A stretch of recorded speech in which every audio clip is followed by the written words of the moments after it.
As a divorce lawyer, I have a ringside seat. I see the amount of communications, infidelities, betrayals that start with. You've seen the end of a lot of marriages. Do you think that's the reason that you don't believe so much in marriage? God gave 10 commandments, if you believe that, and 2 of them were don't sleep with people you're not married to. Don't commit adultery, don't covet your neighbor's wife. Those are 2 separate commandments. Thou shalt not kill got 1. To learn how to drive, you've got to take a written test that you know how the rules of the road work. Yeah. Then you have to get a learner's permit. Then you have a period of time that's unwaivable that you have to learn how to drive. Then you're allowed to get a driver's license. Marriage, you can meet a stripper in Vegas and Elvis will marry you for $50 20 minutes later. People don't wake up and go, you know, I'm gonna just screw my life up today. It's a series of small bad choices. Yeah, I was gonna say. And one of the most common ones is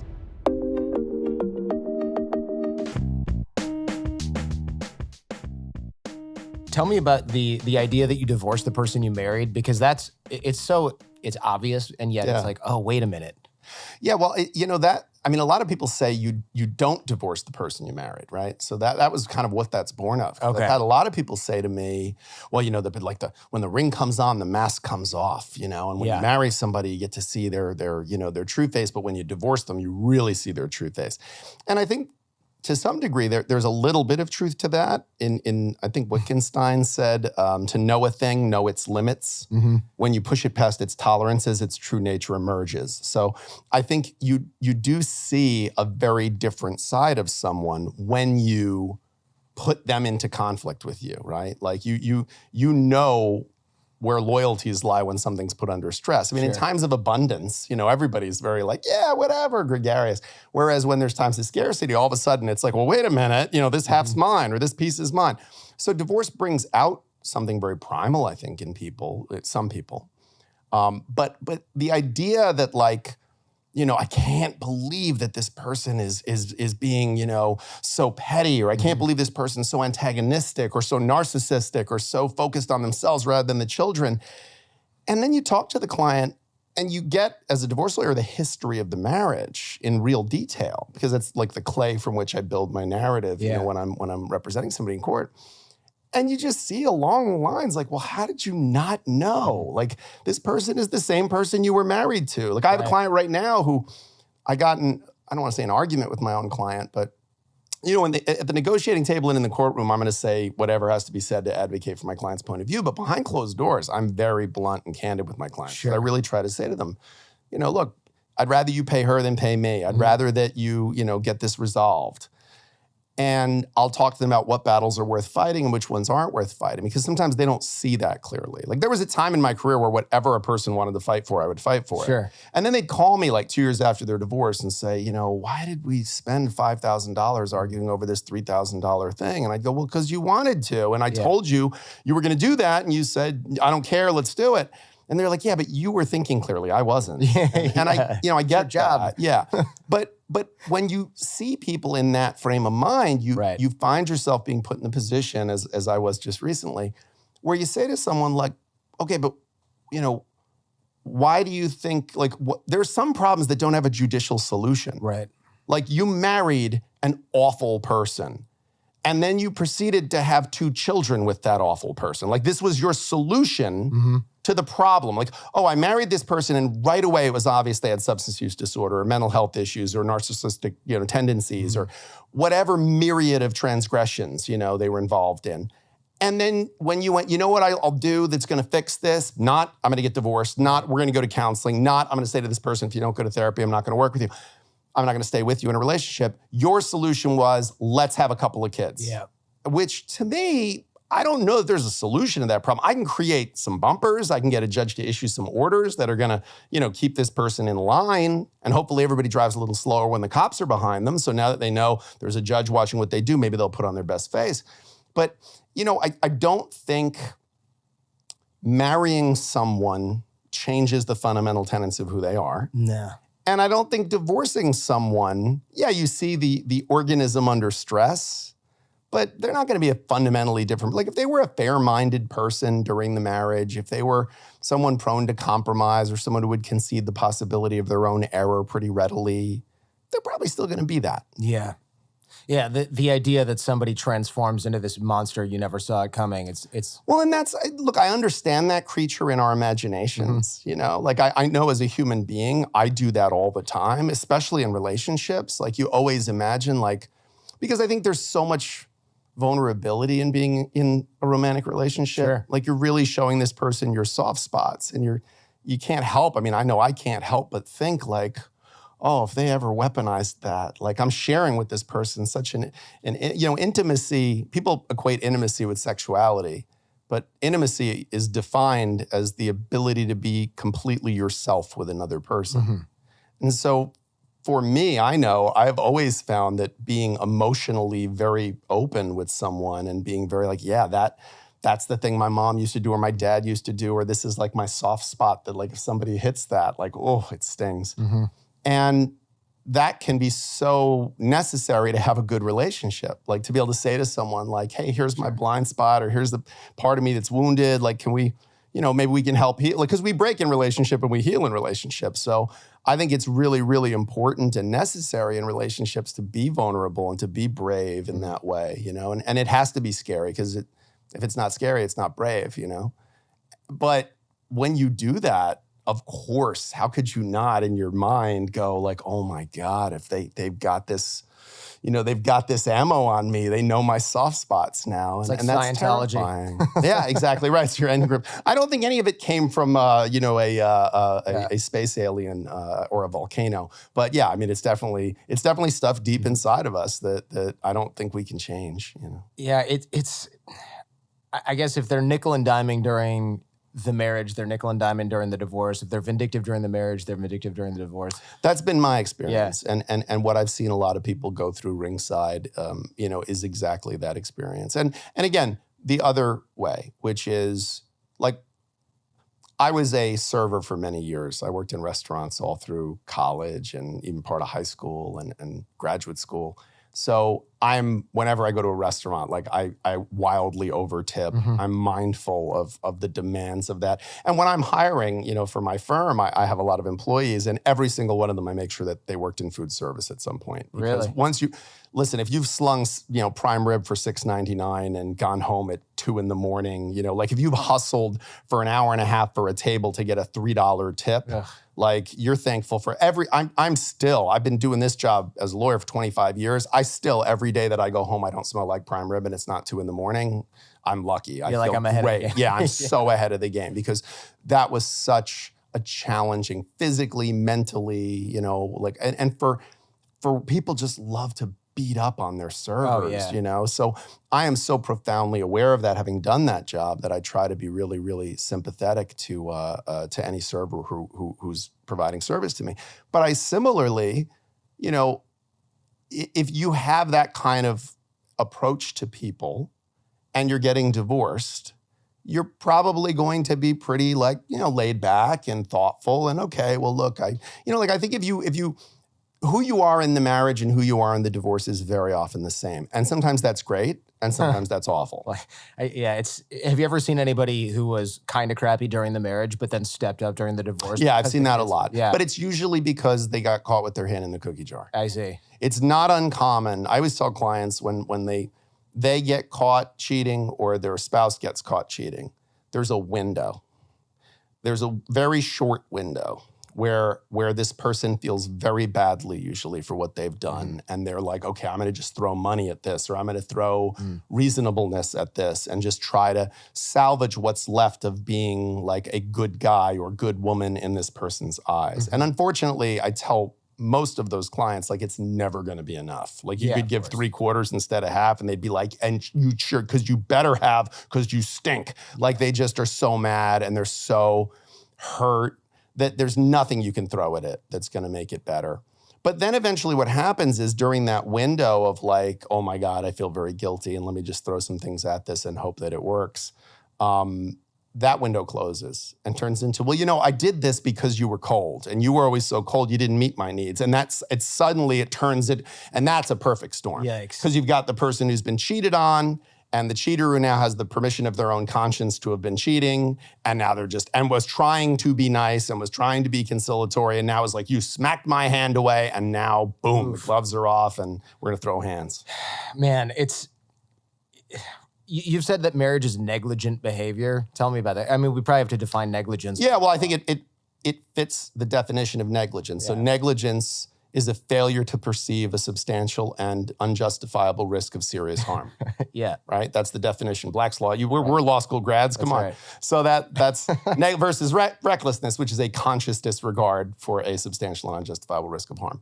And so you might remember from torts in the first year, the BPL analysis, right? I mean, a little bit. Really? Yeah. See, it's got stuck in my head, you know, but yeah. And I have one of those memories that, like, I know the entire of Jay-Z's Reasonable Doubt album, you know, but I can't remember my kids' birthdays. Oh, good. But I have the whole thing. Yeah. My ex-wife thinks it's hilarious. Yeah. So the reality is that negligence is defined essentially as what's called a BPL analysis, which is the burden of not engaging in activity, and what is it relative to the likelihood of harm and the seriousness of harm. Mm-hmm. So if there's a likelihood of harm, but it's minimal harm, then it may not be negligent, especially if not doing the thing is a substantial burden, right? Whereas, so like driving, for example, if you drive, there is a substantial likelihood you'll get in a car accident at some point, and a car accident can be a very high degree of harm. However, refraining from driving would be very difficult to do, especially in some areas of the world, right? So driving can't be said to be a negligent activity. Skydiving, okay, the risk of harm is fairly high. If something goes wrong, the risk of catastrophic harm is incredibly high. And the problem or the burden of refraining from skydiving is minimal. Right. So that is negligent, an inherently negligent activity, right? So marriage, you could pretty easily argue with a 56% fail rate. Okay, so that's the problem. Is that the stat? That's the current stat. Okay. That's the current stat. It's always a moving target, but the current stat is 56. Now again, that's just the divorce rate. So that's the people who went in and filed a divorce and are getting divorced. Okay. What percentage of people stay together for the kids or for religious reasons or because they don't want to give away half their stuff? Like I would imagine a fairly high number. Sure. But let's just forget those people. Let's say that as success stories of some kind. Sure. Like you know what, we're winning the battle because we're not getting divorced. We're both miserable.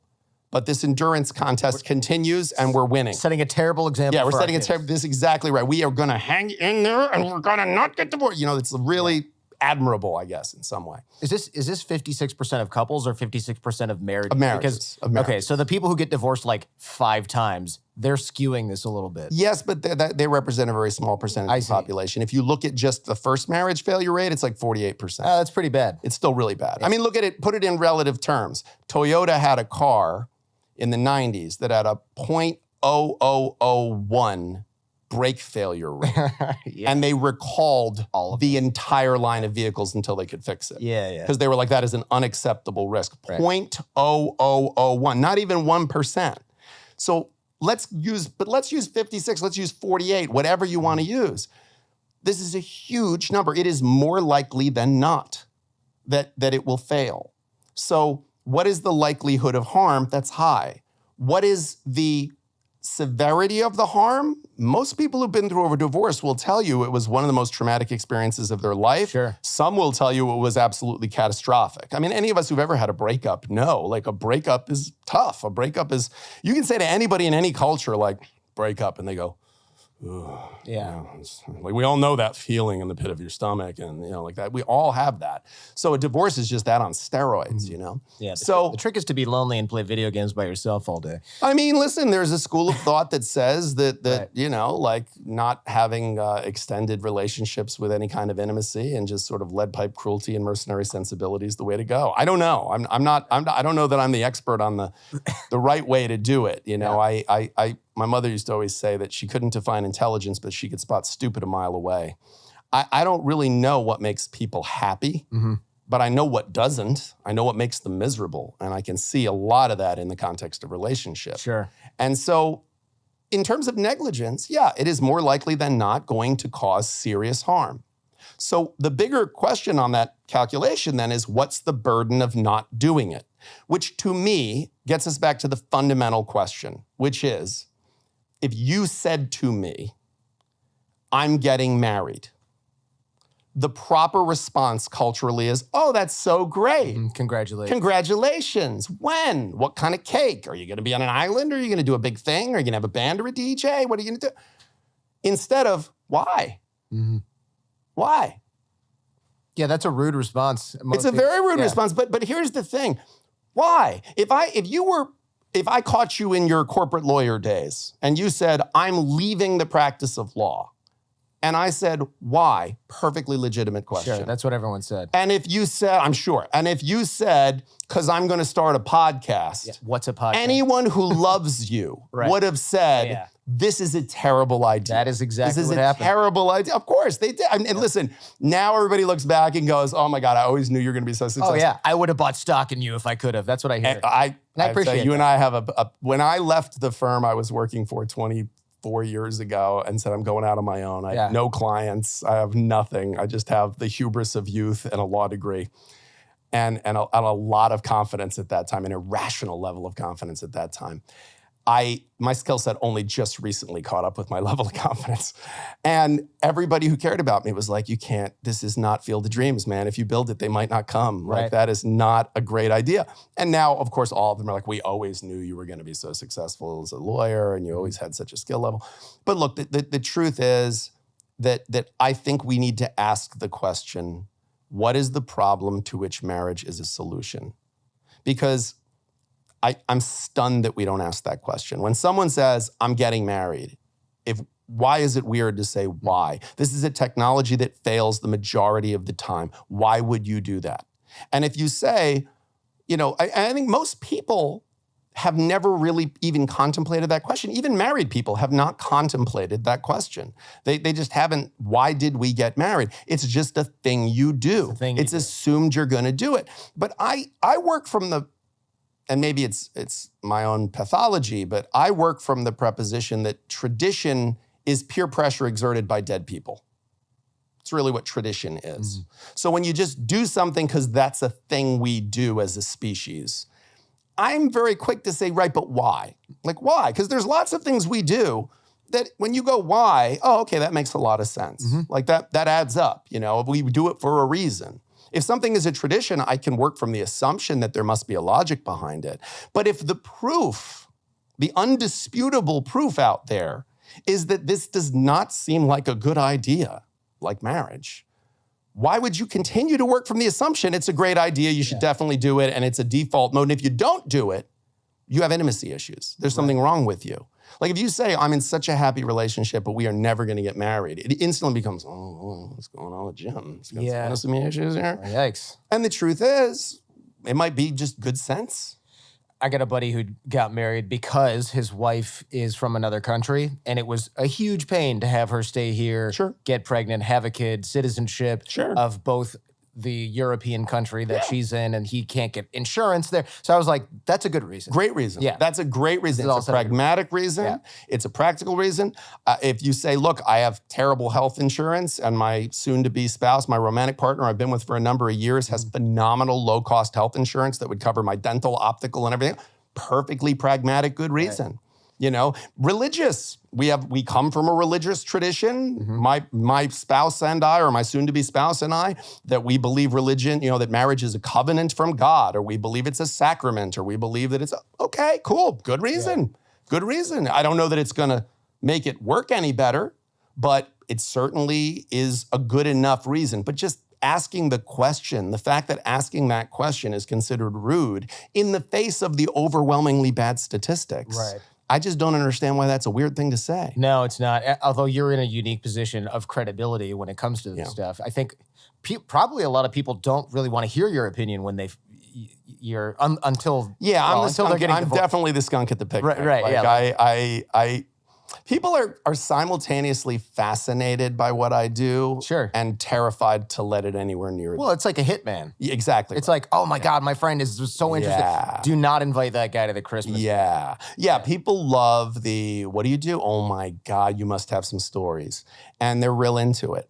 But I think they all want to believe that they're personally exempt from the things that I've seen, and that the people in my office are somehow different than them, and that they're, completely like the rules that I see don't apply to them. Sure. And I think that's, there's something in us that wants that. I get it. Well, they think you're just Real Housewives all the time, reality TV show, plates thrown across the kitchen. When I would assume the story, correct me if I'm wrong, is more like, they got married and it was great. And then over time, they just stopped really being. There is a lot of the Real Housewives stuff in my office. I've actually represented some of the actual Real Housewives. But I definitely, the majority of divorces don't need someone like me.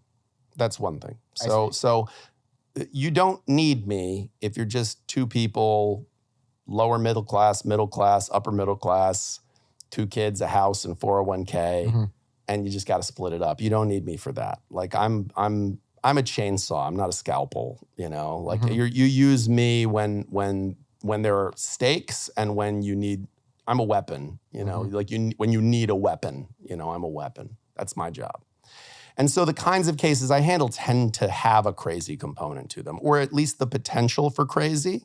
So you want me. Like there's a saying that police officers carry guns so they don't have to use them, And so sometimes people hire me so they don't have to use me. I see. Like they hire me and I'm the threat of, those 5 magic words, please call your first witness. Like those are gonna get said if you take the wrong turn here, so let's get this thing done.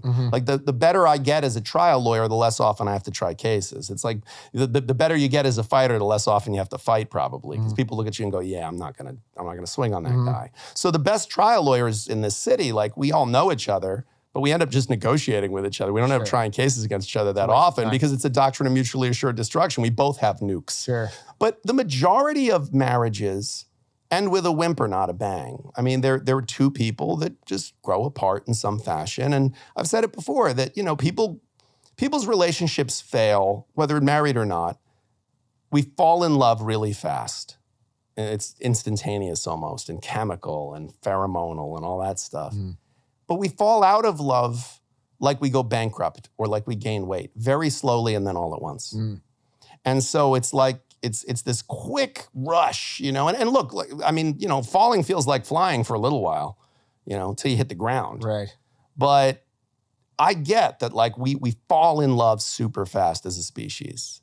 And then when we're falling in love or anyone around us is falling in love, we absolutely we just love being around it even. Yeah, sure. Like you listen to those same group of women, that you see in the restaurant, like rolling their eyes, talking about their husband who's just such an idiot, And then one of the women in the group who's either divorced or not married yet starts talking about a guy who she's seeing. They're like, what did he do? Oh my God, that's so romantic. Oh my God, and then where did he take you? Oh my God, that's so amazing.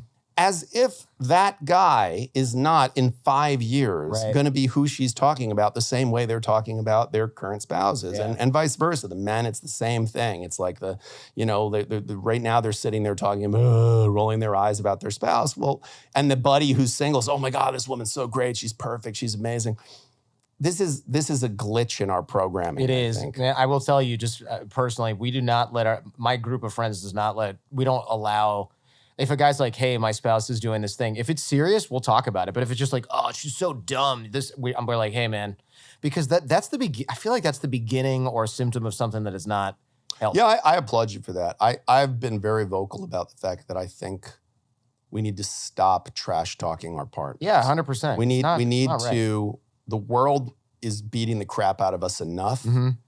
Your partner should be, I'm not saying they shouldn't see your blind spots. I'm not saying they shouldn't call you out when you get it wrong. I think that's one of the best things about being in a relationship is having somebody who, with love, like with your good intentions and heart, it's coming from a place of love. And they're like, hey man, you're not seeing this, but this is what this is.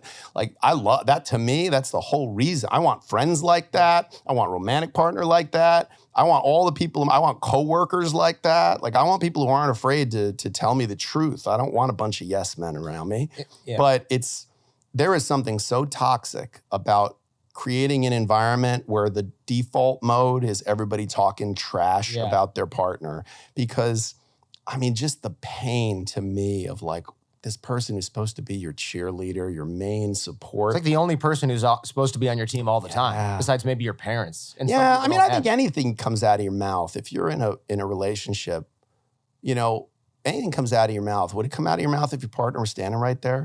Like even when interacting with the opposite sex or whoever your preference would be. Like, you know, if you're with someone romantically and you're talking to someone else who's a potential romantic partner, you know, and you're talking to them in a manner that you would not be speaking to them that way if your partner was standing next to you, that's a problem as far as I'm concerned. I think that you should, you know, and the truth is not just from a morality place. I'm not saying it from there. I'm saying in terms of the love you want. Because if you behave one way around your spouse or partner and another way in their absence, then really, are you ever going to feel your spouse or partner's love? That's right. Because you're going to be like, oh, well, they love what they think I'm like, but I'm not actually like that. So then you created a situation where you never really will feel their love. Yeah, that's a very interesting point. And I think it especially, I think media is a little bit complicit in this, right? You have like the Everybody Loves Raymond where the guys are all idiots. And it's funny, but it should stay on TV only. And then you have like the locker room talk with guys. And it's just, you have to draw a line. So I'm not saying you can't be like, wow, that your girl that you're dating right now is beautiful, man. Good for you. That's fine. But when it's like, oh, our wives are all fat and ugly, it's like, hey, you know, eventually you're going to start believing that if you don't already. Yeah. And also I think you're going to, because I do think sometimes people do it from a place of trying to like team building, right? Yeah. So like you don't want to be, if you're in a room full of people who are all talking about how their spouse sucks, you don't want to be the one voice that goes, oh no, mine's great. Like it feels rude. Yeah. It feels rude to say to that person. Yeah. So you're like, okay, I got to find something about mine to say bad. But the truth is like, I just think long term that's super toxic. And I think it's one of the most antagonistic things to happy relationships. If you look at people, I talked about this with Lex Friedman when I was on his show. He was talking about, I think he was talking about Joe Rogan actually, who he's good friends with, and he was talking about how Joe's been married, you know, for a really, really long time, and how when he talks, like his wife looks at him like, oh, like this guy's so smart, he's so awesome, you know, and like what a lovely thing to have. And by the way, like you would not ever hear Joe Rogan say a bad thing about his spouse, ever. Like you search the archives, you've heard him say some crazy stuff about a bunch of crazy stuff, but you'll never hear him trash talking his spouse.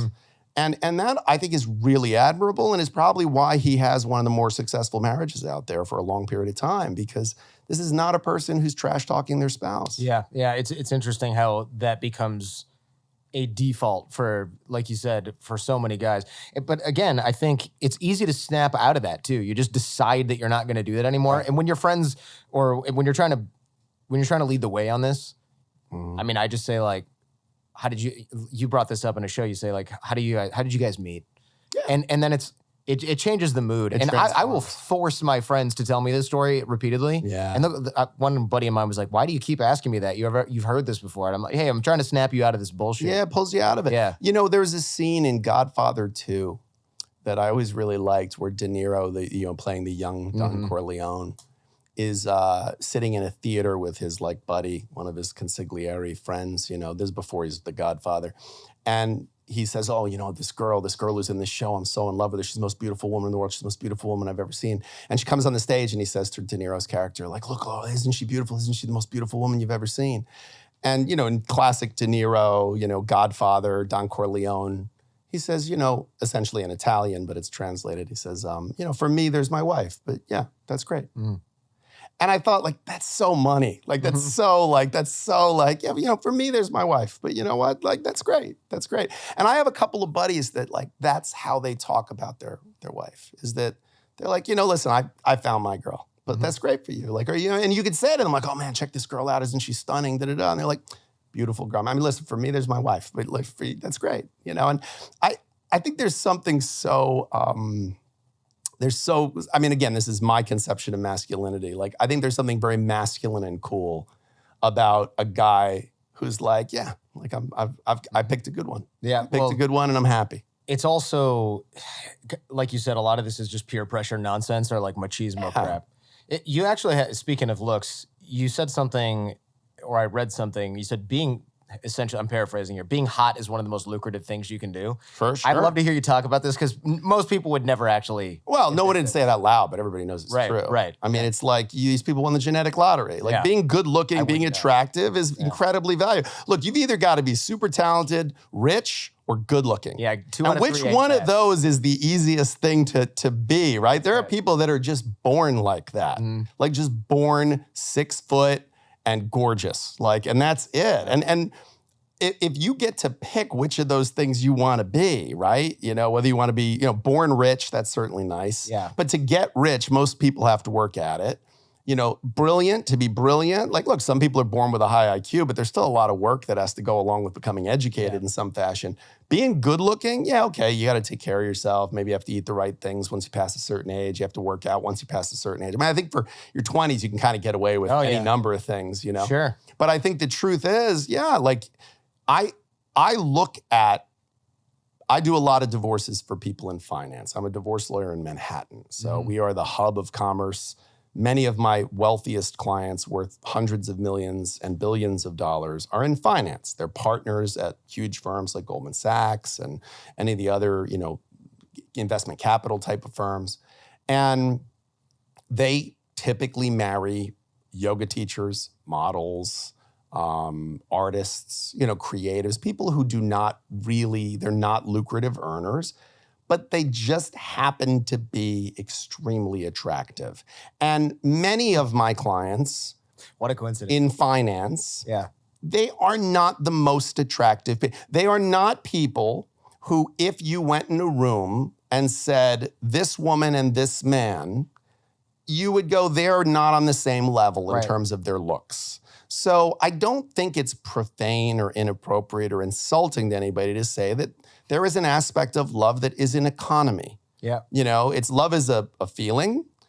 Love is a verb, like to act with love.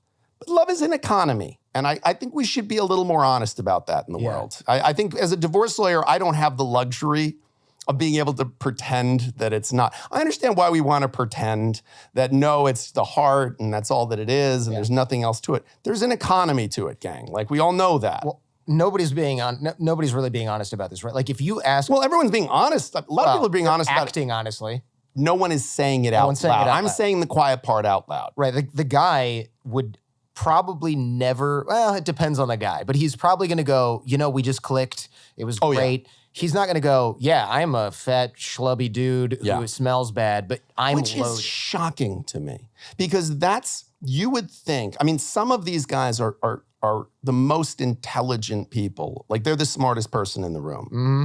And they understand, like, some of them are quant people that they understand mathematics and numbers in a way that I never will. They're not risk adverse. If anything, they lean into risk. So they're constantly doing the calculus in their head of like risk versus reward. So these are smart, tenacious, hardworking, forward-thinking people who are disciplined.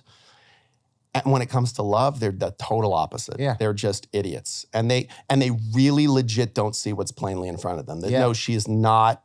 It's not just that you click. It's not that she's an old soul. So the fact that she's 25, 30 years younger than you doesn't mean anything because she's an old soul or you're young at heart. Like, it's just not totally. And again, I just think there's something silly about that, it would just be so much nicer and more honest to say, you know what? I bring a lot to the table in terms of resources and stability and security. She brings a lot to the table in terms of energy and enthusiasm and beauty. And she brings to my life a type of beauty that inspires something in me and makes me feel so alive. And as a heterosexual man, like, when I walk past a beautiful woman and smell the perfume of her in the air, like, it's lovely. Like, it's a lovely feeling. Even if you never act on that, even if you never have any interaction with that woman again, just being in the presence of beauty is a lovely feeling, And I'm sure that I had a conversation with a bisexual friend of mine. And I said, so do you just experience that all day with every gender? And he was like, yeah. And I was like, my God, like, how do you get anything done? Yeah. I was like, you walk down the street and like, just raises the bar. Yeah, you're just surrounded by gorgeous people, of both genders. Like, what a lovely gift to be able to experience that. But the truth is that I just think there's nothing wrong with saying that. With saying that, yes, part of what I really like about this person is their beauty, their youth, And part of what this person likes about me is my stability and financial security and the fact that I want to use my resources to make their life more comfortable and beautiful. You know, I've had plenty of cases, very often prenups, where, so they're still married, where, you know, he brings a lot of finance to the table. She's a creative person who, you know, unfortunately, we don't reward many of the arts and the creative pursuits of the world out there. Like we don't, you know, a person who does Reiki and is helping a bunch of people, or who works as a therapist or a teacher, isn't making that much money compared to someone in finance who's like really creating nothing. They're just moving numbers around columns and they're making billions doing it. What's wrong with saying, you know, I want her to be able to do this beautiful, wonderful thing for the world or for the people who she serves, and to also be able to enjoy abundance and beauty and travel and all the wonderful things that come with resources. So what's wrong with that? I don't think there's anything wrong with that, as long as it's honest, right? As long as everyone is being candid with each other about what that exchange is made up of. Yeah, I think because it's not romantic, or it's considered like distasteful to say. But why isn't it romantic? Yeah, no, I don't agree think with that robs the romance. I 100% agree with like, you. I don't have to, I often quoted the Joseph Brodsky poem that I like very much called A Song, where there's a line where he says, I wish I knew no astronomy when stars appear. Because there's something about knowing astronomy that makes the stars less beautiful, but I don't know that that's true. That. I don't think that. I think if anything, like, I have one of my best friends is an art history professor. And I like to go to museums here in New York. It's one of the reasons I live in New York. And whenever I go to an art museum with him, because he knows like the life history of every artist. Way more interesting that way. Oh my God. Like I loved Francis Bacon, but then when he was like, yeah, he was like a closeted homosexual who was raised in this, you know, Roman Catholic society, Irish Catholic society. And then you see like the pain in his art and like the kind of bondage that's a big theme in his art. It makes so much more sense. And it's so much more, it doesn't rob it of its beauty. If anything, it makes it more beautiful because you understand it better. You can get your hands around it. Honestly, I'm not an art guy at all, but if I go on a really good tour where somebody's like, what does this look like to you? And I'm like, oh, it's like a photograph, but it's a painting. She goes, exactly. He painted something in motion, and the way he did that was to make it look like a photograph. And I'm like, this is a million times. I would have walked right past that and been like, where's Van Gogh? Take a picture, look at it, admire it, leave. It was just... And isn't there something beautiful about, like, the truth? You know, as someone who's involved in full contact storytelling, I always tell my clients, like, the truth just sounds different. It just feels different. Like, you can just feel the truth sometimes.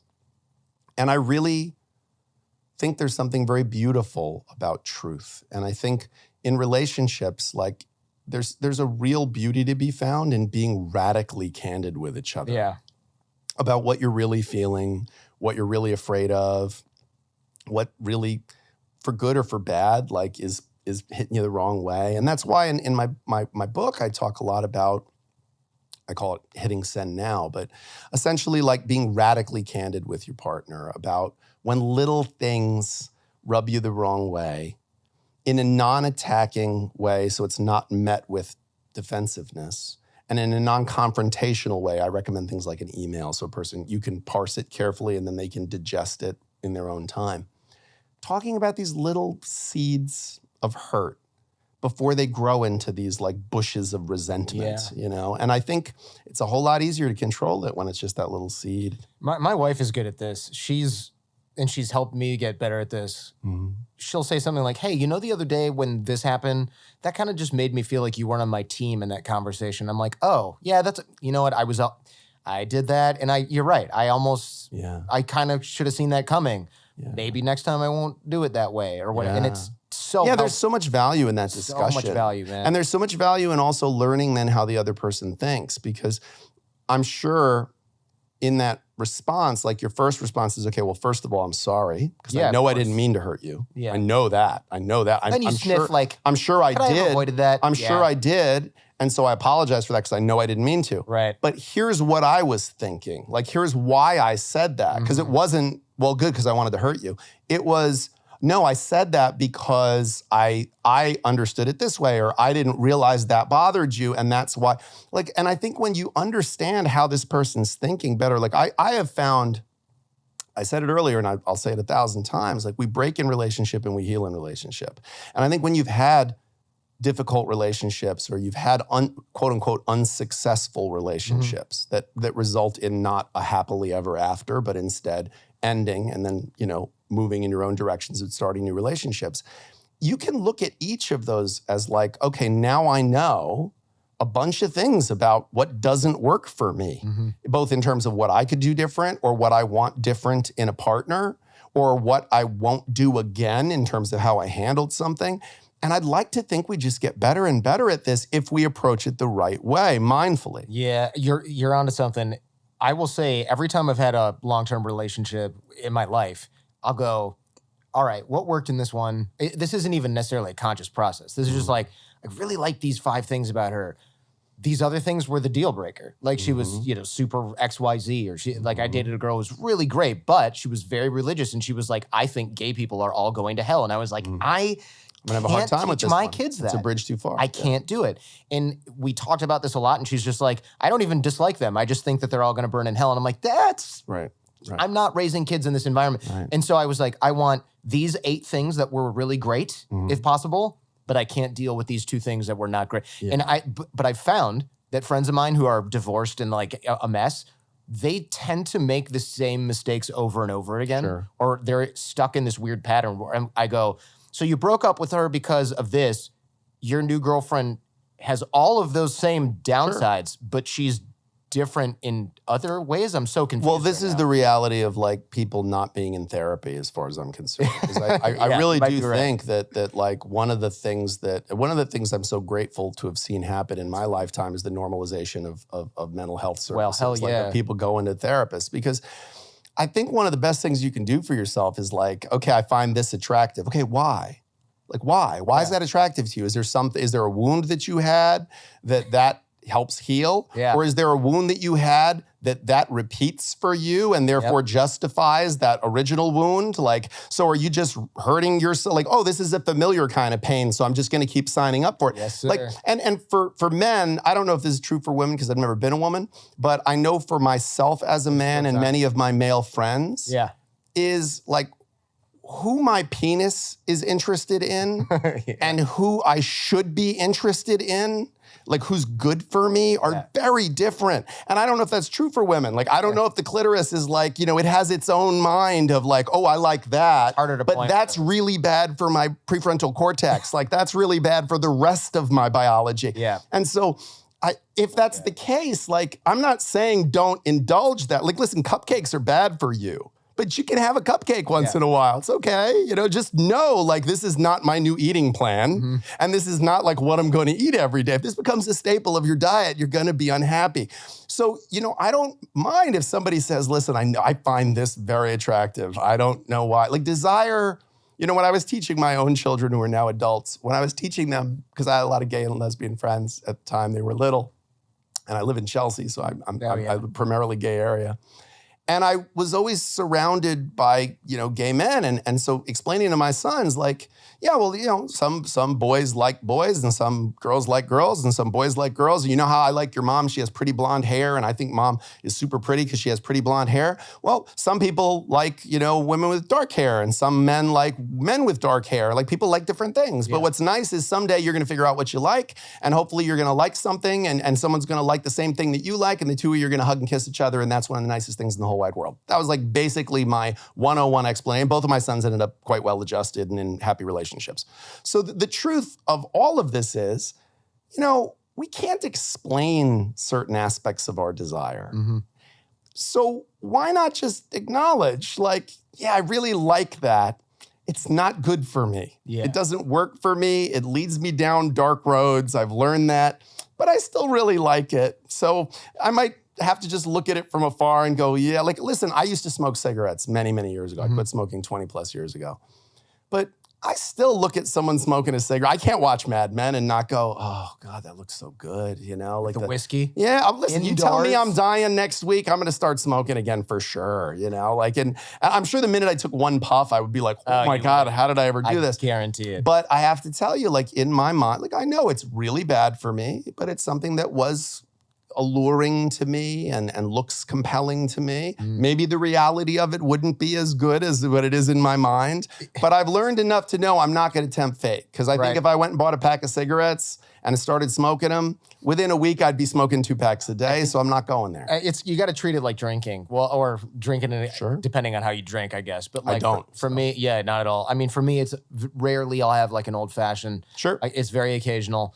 And you get, like you said, guys who only date like really bad for them people. Sure. Like, women too. There's tons of women who date I'm talking the about wrong man over and over. In my own circle, I guess. Sure. And you just go, when are you gonna learn? And it's like, this is, you don't have whiskey for breakfast generally. But this is a biological blind spot. It really is. Like and I think it might be part of the programming. Like it might be part of our biological programming is that there are some things that I think are just hardwired into human beings. Like if you talk to any woman who's given birth, they will tell you that right after they gave birth, the thought of ever having a kid again, they were like, oh my God, I'll never do this again. It was so physically painful. It was so awful. It was so horrific. And like 6 months, a year later, their brain goes, oh, it wasn't that bad.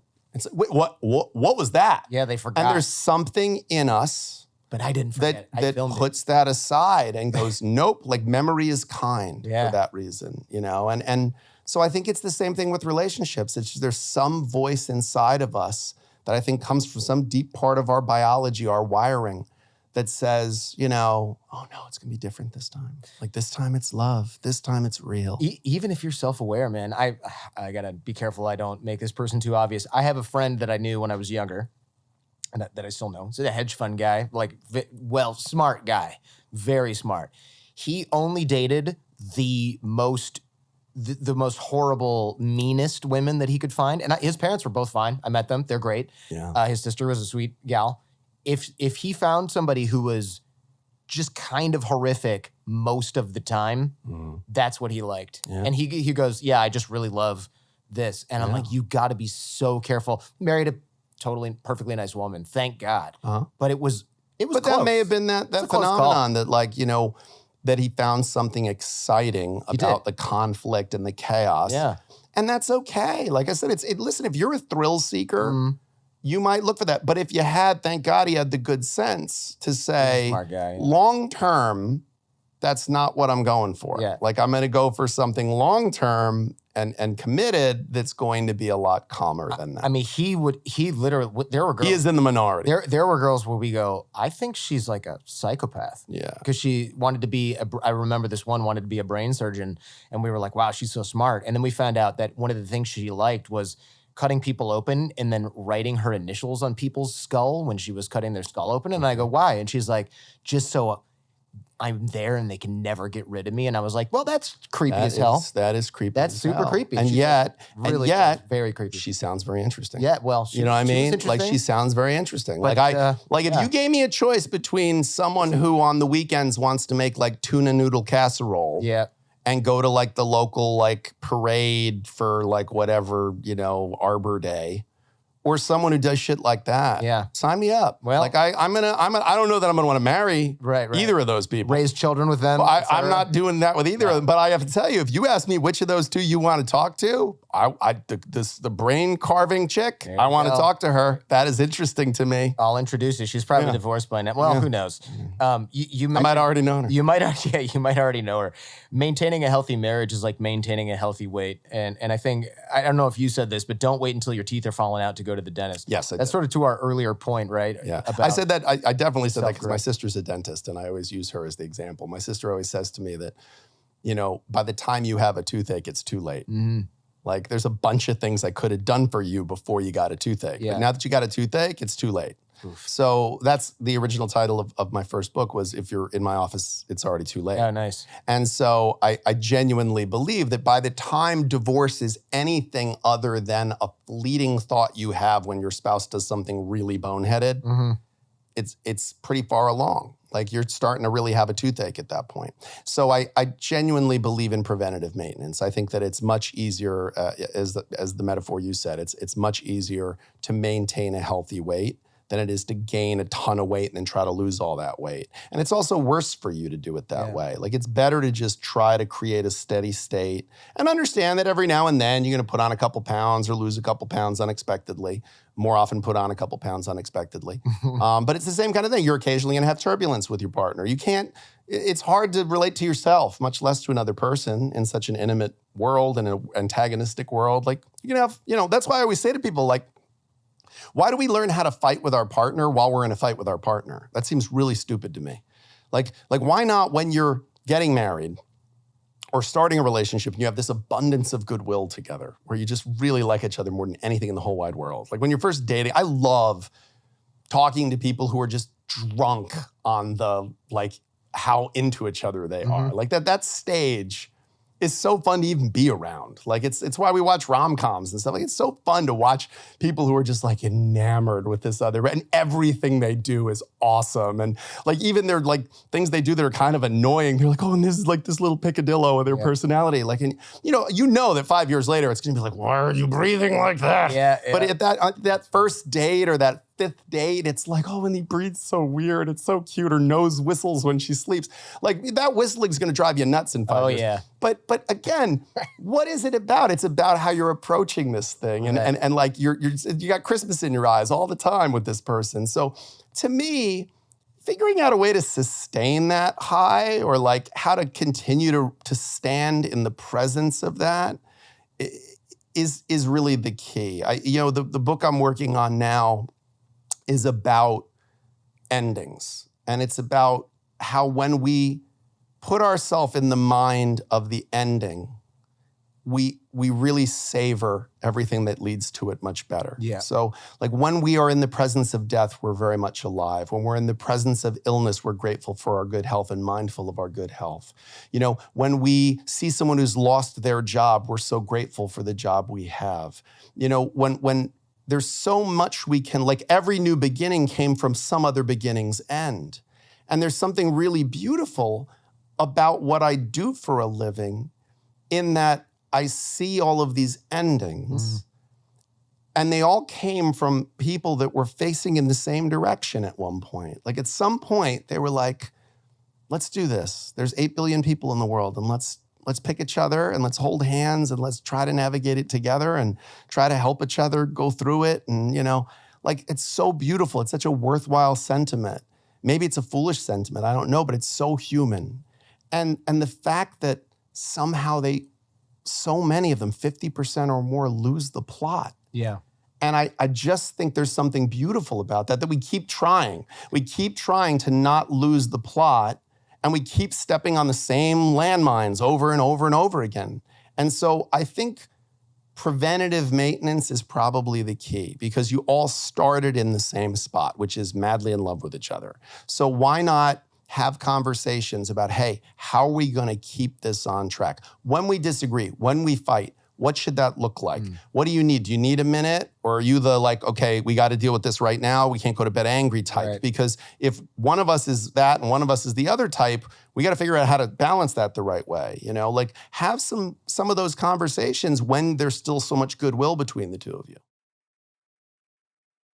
Thanks for watching us on YouTube. Remember, you can also enjoy The Jordan Harbinger Show on Apple Podcasts, Spotify, or wherever you listen to podcasts. Our podcast feed is a treasure trove of insights from intellectuals, authors, spies, artists, athletes, pioneers, engineers, former mafia bosses, and business leaders, all sharing their amazing stories and secrets to success. For more information, click the link in the description. Now, back to the show. Because it sounds to me like you believe in love, but not necessarily in marriage. Is that accurate? I think those two things are not causal, and I'm not even sure they're correlated. I think I'm a huge believer in love. I think love is the greatest thing. It's why we're here. I think that it's literally why we're here. And it's also, I think, the purpose of life. I mean, the greatest things, I've been loved and I've loved, and there is nothing in the world that it has the value of loving and being loved, as far as I can see. And so that's the greatest, it should be the height of what we're looking for in life and looking to create in life. I don't know what marriage has to do with that. Marriage is a contract. Marriage is a legal status. I understand. I get pilloried in the comments every time I do an appearance saying, well, marriage is a covenant and people marry because of God and everything is, okay, cool. Yeah, that's their belief system. Listen, my beliefs don't require that you believe them, so that's fine. Like, if you believe that, then knock yourself out. Like, fill your boots, buddy. But, it's not going to change the divorce rate. I think ultimately, interesting. I believe in love, and I believe that marriage is a conception of the state. And when I'm talking about marriage, I am talking about the law. I'm talking about the legal status of marriage. I'm not talking about the sacrament of marriage. I'm not talking about religious covenant marriage. I am talking about the legal status. And to me, two people who are very in love with each other and one of them says, let's get the government involved, makes no sense to me. I don't know if I have ADHD, but it took me like 10 hours to do in law school what other people could read in 3 hours. Yeah. And I was the same way. It was not, man. And I remember remember when you have to brief the cases? I remember in theory we were supposed to. That took me so long. I was not a great law student. No. I'm a good lawyer and I was not a great law student because I got there and I went, okay, so like, how does the curve work? And it was very steep at the time. Right. And I went, okay, so most of these people want to work for, I went to Fordham Law School. Most of the people were fighting to work for the big firms, Cravath, Skadden, all the firms that I do divorces for their partners now. And they all wanted to do that. And I was like, I'm not even applying for those jobs. I want to be a divorce lawyer.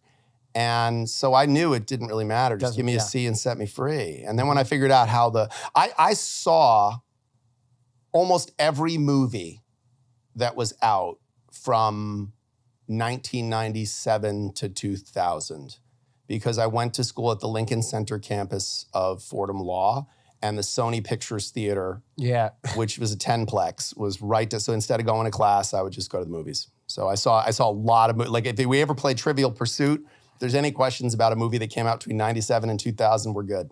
Yeah, I did go to class, but I did not buy the books after my first year. First of all, they were like $1,000. Yeah, they were really expensive. And you didn't need them. But you obviously did something right because you were in like white shoe firms. Yeah. And you got, different market. Those people. You went to Michigan or a top 10 school, they were like, we'll hire you if you have a pulse and you're not a complete a-hole. You don't like carve your initials in people's skulls. Right. Yeah. Even then, probably could have gotten away with that. They probably would. There was just, having represented some partners at big firms, they're into some kinky stuff. I'm sure they are. The more buttoned up somebody is in their professional life, the more they get their freak on in their personal life. I've seen every manner. I'm a kink affirming human being, but I have seen every manner of perversion. It's very, I trained for many years. I trained Brazilian Jiu-Jitsu, and the academy that I train at, there's a lot of women who train there as well.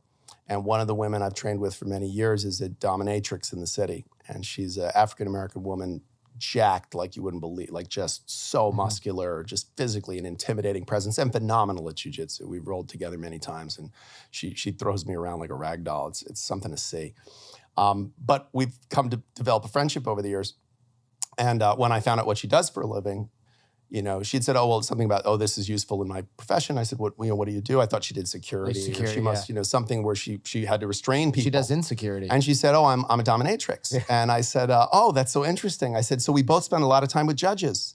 Yeah. And she laughed and she's like, you have no idea. And the conversations we've had is, the more powerful the man, the more likely it is that they're paying somebody to, like insult them for having a small penis and, smack them around. And I mean, listen, again, I'm a kink affirming guy. Yeah. But the more more buttoned up somebody is, the more that very often they have a really, really interesting personal life. My goodness. Yeah. Some of the stuff that, Apple is single-handedly responsible for the majority of divorces I can see right now. I was going to ask, man. iMessage, iPhone. The fact that Apple's always creating these ways for you to get your messages everywhere has just doomed so many marriages because the kid's on the iPad and all of a sudden the mistress or the paramour's text message comes up and like, who's Bob? Who's Sandy? What's this picture of? And it causes absolute chaos. But the more that, you as a lawyer read people's, text messages with their lovers and their infidelities or their, they're early in the marriage or relationship, their exchanges with each other, the more you just go, wow, the private lives of people is just fascinating. Yeah, man. It's you've seen the end of a lot of marriages, and do you think that's the reason that you don't believe is so much in marriage, or were you kind of always this way? Did you have personal stuff that came into it? Were your parents all right? No, my parents were married for over 50 years until my mom passed away, and my dad was at her bedside when she passed away, and she had a long battle with cancer, and they had a lovely marriage. I think like any long-term marriage, they had their challenges within it. Oh yeah. But they loved each other very, very well, and their lives were better for each other's presence. And so I certainly did not, and my own marriage ended in divorce, but was a very friendly divorce when my kids were quite little. They were 5 and 7, and now they're 25 and 27. And my ex-wife's still one of my close friends, and she's been remarried for over a decade to an awesome guy who I welcome as he's been part of my family now for many years. So I don't think it was a personal vendetta with marriage. I think it's just doing what I do for a living, and looking at the numbers in an honest way. I just think, marriage is we put things on marriage that don't belong to marriage. We default to marriage as a good idea when clearly it is not a good idea for many of the people who engage in it. And I'm just not sure why there aren't barriers to entry. Like, we've created as a society a lot of barriers to exit. Even with no-fault divorce, it is challenging and expensive to get divorced. Even if you don't have any property together, even if you don't have children together, it's still a couple of grand and some headache to get divorced. And at worst, it can be millions of dollars in counsel fees. So with so many barriers to exit, okay, and anytime a barrier to exit is even slightly modified, everybody goes, on the right in particular, goes ballistic and is like, how are you making it so easy to get divorced? People are just gonna run, which, by the way, is so funny to me. Like, if you're like, we have to board up the doors because if we don't, everyone's gonna leave. It's like, well, then maybe they should leave. Yeah. Like, if everyone's so miserable, like, maybe this isn't a good idea, gang. Right. Like, because if the idea is like, well, we have to marry to procreate and we have to, really, guys? Like, are we, the ideology of a virus, is that what's gonna be our governing principle now? Is that, like, we have to reproduce? Why? So that we can create offspring who can reproduce. Like, wow, that's the whole goal, huh? That's the whole nobility of our society. That's what we're heading towards. So I genuinely don't have a thing against marriage. When it works, I've said in the past, and again, everything I say I get pilloried for. That's why I don't read the comments. You shouldn't. YouTube I don't. I don't. The lowest comment. I don't, because I just don't. And I get emails, and I just don't pay much attention to it. Because again, my beliefs don't require that you believe them, gang. And this isn't like, I'm not an academic. Like, I'm not here like speculating as to, I'm down here with my nose in it. And you can sit there in your academic world or in a psychologist chair, wherever you're calling me from, and say, oh yeah, well, that's not true. Okay, maybe it's not true of your marriage. I've seen thousands of marriages end. You're like Neil deGrasse Tyson arguing with a flat earther. It's like we're not even talking the same language, man. And the truth is, like, even when he says some of it is speculation, like what I'm doing is, no, this is what's going on. Like, this is the reality of it. And listen, there's lots of reality I don't like either, but I have an honest relationship with reality. So I genuinely think that marriage, when it goes right, I have said, marriage is like the lottery. You're probably not gonna win. And I don't mean that there's infinitesimally small chances of you winning. There's a pretty good chance. And by the way, unlike the lottery, there's things you can do to make a marriage successful. So the lottery is pure luck. But what I mean when I say that is, look, you gotta be in it to win it. So I get it that people buy a ticket. But why not be honest with yourself about the likelihood of this failing? And then A, being vigilant about not having that happen, and B, having plans in place for if it doesn't, in the form of a prenuptial agreement. Because every marriage has a prenup. It's either one written by the government, or one written by the two people that like each other so much that they go and, out of 8 billion people in the world, I'm picking you. So to me, I think you're better qualified, these two people, to make the rules that are gonna govern their coupling than the future legislators. because I've very rarely seen a problem that I go, politicians definitely improve that. Yeah. Like there's no way I would sign up to have the most fundamental truths of my life, where I live, my kids, my finances, governed by a shape-shifting legislature of whatever state I happen to be in at the time the marriage breaks down. Right. Are you kidding me? You're going to let that govern? So yeah, I do not, I am not a fan of marriage in the sense that I think the way we currently do it doesn't make sense. But I think love is the greatest thing in the world, period. It's interesting, right? Because if you have a prenup or a postnup that you create, you can dictate a lot of the things that will happen in your relationship with your children, with your assets. If you don't get married, is there a way to legally create a legal contract that is binding that says hey, we're not getting married, but we have to live in California unless we mutually agree not to? Because I don't want there's a whole and we have a whole body of case law, because before marriage equality, a lot of what we did were cohabitation agreements for same-sex couples. There you go. Because marriage wasn't an option. So I used to early in my career, I was part of a group. I was a consulting attorney for Lambda Legal, and I was with a group of lawyers. One was some were estate planning lawyers, some were real estate lawyers, and I was kind of the family lawyer of the group. And we used to go to Episcopal churches and they would let us use their space in the state of New York, all over New York, and we used to give seminars on what same-sex couples could do since they couldn't get married. So like you can put your property in an LLC and you can create a partnership agreement and you can actually like treat your coupling like it was a corporation where you each bring Steve Jobs and Steve Wozniak both did different things for Apple, but they both had, ownership, So we created all these interesting like hacks and ways to do stuff because we didn't have marriage equality. And so that was like what we did. So now, there's tons of ways. There's a long body of case law supporting people's ability to contract to whatever they want to contract to. Like you and I can go out tomorrow and buy a property together and say, okay, I'm investing the money and you're going to fix it up and then we're going to share in the proceeds the following way. And you can have essentially the equivalent of a prenup in a relationship where you're not getting married. Yeah, I bring this up because I think a lot of people listening are, I can't do that because I'm not getting married. So I'm totally off the hook. And I want to sort of highlight that's not. Yeah, no, that's not the case. I mean, not marrying certainly does protect you from certain types of exposure. And most jurisdictions have eradicated common law marriage, or what we used to call like palimony, which was like the alimony you pay to a person you weren't married to.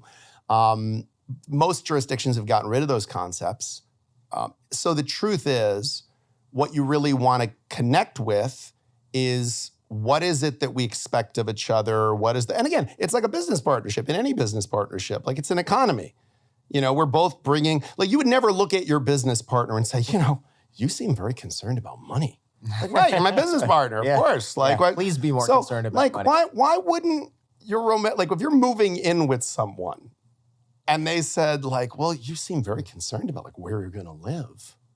Right. Yeah. Like that's a pretty normal thing to be concerned about. Like I'm going to move in with you and I'm going to give up where I live. And if we break up, you're the owner of this property. So I'm going to need, because you make a lot more money than me, I'm going to need money to get myself a place. I'm going to need to be able to take the furniture that I brought. Or if we buy furniture, like if I buy furniture for this place, does it stay here? Does it go with me? Like, why not have a conversation about those things and then codify it in some way? I don't think that's unromantic. I think that's pragmatic. I think that it's an act of love to say to your partner, hey, I understand what you're scared of. Like, I know you trust me, but, it's okay to go, but if, because why wouldn't you? Like, why wouldn't you? If somebody says, hey, I know you're a good driver, but I'm going to wear my seatbelt, Like, if somebody puts on a seatbelt, I don't look at them and go, what, you think I'm a bad driver? It's like, no, you might not cause the accident. Somebody else might. That's right. Or maybe you look like you're a good driver, but you're going to get distracted somehow.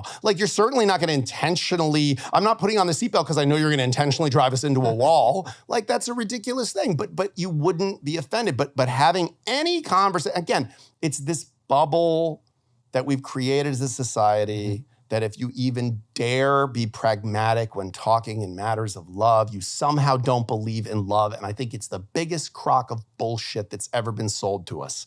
I think there is something, in my view, incredibly romantic about being honest with each other, about here's what I'm scared of. Here's what I never want us to turn into. Here's what I worry we would turn into and I don't want to. I'm believing in this. So because I believe in it, like, let's make each other really comfortable. Like, I kind of love when you're in a relationship and you don't have to ask for what you need. Like, that's one of the best things about being in a relationship is when the person anticipates your needs and tries to meet them without you having to ask like a beggar with a cup out. Like, it feels nice to have somebody go like, oh, I got you that because I know you like those. Like, that's what better act of love is there than that? So why not say to your partner, listen, I know you trust me. I know you love me. But you know what? I just never want you to be afraid that if we split up, you're not going to be taken care of. Like, that's so, like, I love you. If I love you, there's nothing you could do that would make me want you to just burn in hellfire for all of it. It's why I never could really, even being raised Catholic my whole life, I never could get on with the whole Christianity hell thing. Like the God who loves us like a good father, according to Jesus. You know, like I'm a good father. I'd like to think I'm at least a mediocre father. And I can tell you there's nothing my kids could do that I would go, well, you need to be in eternal torment. Yeah. For eternity, you're going to be tormented. Like there's nothing, listen, there's some stuff they could do that I'd be like, all right, I'm not talking to you anymore. Yeah, sure. I'm not hanging out with you anymore. Like I'm not letting you borrow the car, you know? But there's nothing they could do that I would go, well, hellfire for you for all of eternity. Right. That's craziness. Like what kind of vindictive psychopath is that? Yeah, that's an Old Testament God. So I get it, but the truth is, like with humans, I think there's nothing wrong. If you love me, if I love you, like I'm not going to weaponize against you and I'm not going to be afraid to talk about how to keep you feeling safe. We should all feel safe in our relationships. Social media has to be like a cheating machine. Oh yeah. One of the chapters in my book, because it was written in 2018, is called if we were going to invent an infidelity generating machine, it would be called Facebook. Yeah, I would change that now to say it would be called Instagram. But it's a meta company, so it's the same thing. Sorry, Mark. You must see a lot of, well, this DM or, I mean, it's just, aside from it's an invitation, aside from the algorithm feeding us like everything that it figures out we like in terms of visual stimulation. You know, you ever just, you know, just pull up the suggested and show it to your partner. My Explore tab, I'm like offended that it knows me so well. It knows me too well, yeah. And when I look at it, I'm like, oof, that is not great. Yeah. But yeah, that's, I mean, look, the algorithm pushes us in directions, but also, again, people don't set out to ruin their lives. Well, like people don't wake up and go, you know, I'm gonna just screw my life up today.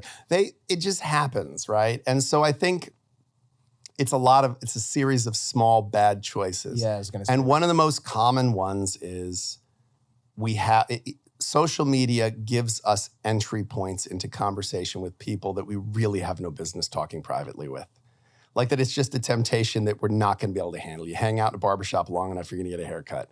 Like you put somebody in touch with someone they're attracted to on a regular basis and flirtation's gonna start. It's the nature of the creature that we are. So social media creates all of these opportunity points to start talking to each other. It seems like in the 80s, and I was a kid then, so I don't really know, but it seems like in the 80s, you'd have to, as a guy, you'd have to like see one of the other soccer moms, and then you'd have to somehow go through a little bit of effort to create an opportunity where you're talking to them, and then it happens again, and there's not other people around, it happens again and again and again, and guess what? People did it. They still did it. Even then. Like, so even with all of these barriers, I mean, go back further.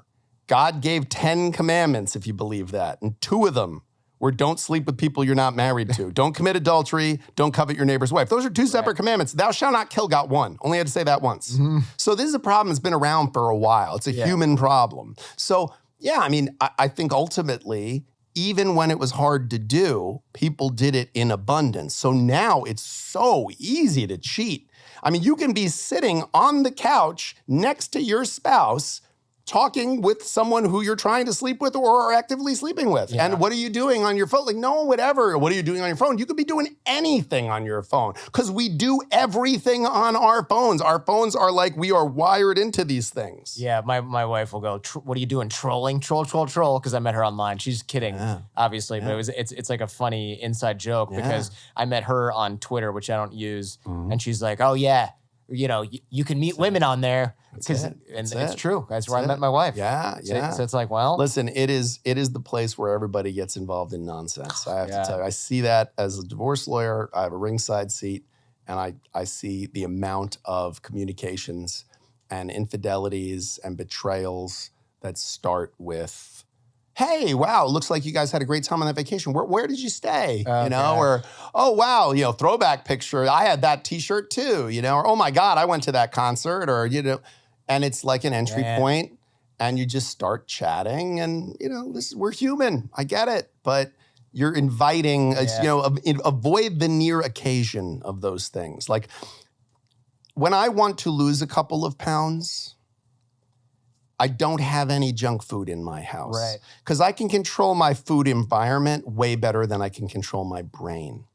Like, my brain is constantly trying to screw with me. Yeah, this is like some James Clear thing, right? Like 100%. You want to watch less TV? Yeah. Get rid of the TV. Or put it someplace inconvenient, right? Like, because I don't trust my brain. Tired Jim Sexton at the end of a long day is going to want to eat and drink and just relax and feel bad for himself and do whatever. Right. And I deserve it, and that dopamine hit that you get on social media, especially I have something of a following now. So anytime I ever go on social media, you get, you're so brilliant, you're so amazing. I was on the street the other day, and I was meeting some colleagues of mine for lunch, and I was standing outside of a restaurant, and I'm talking on the phone, and a guy just walks past me, and he kind of sees me, and then he turns back around, and I'm on the phone, and he just walks up and he goes, I just want to tell you that you're awesome. And I was like, and I thought to myself, no wonder my celebrity clients are such idiots.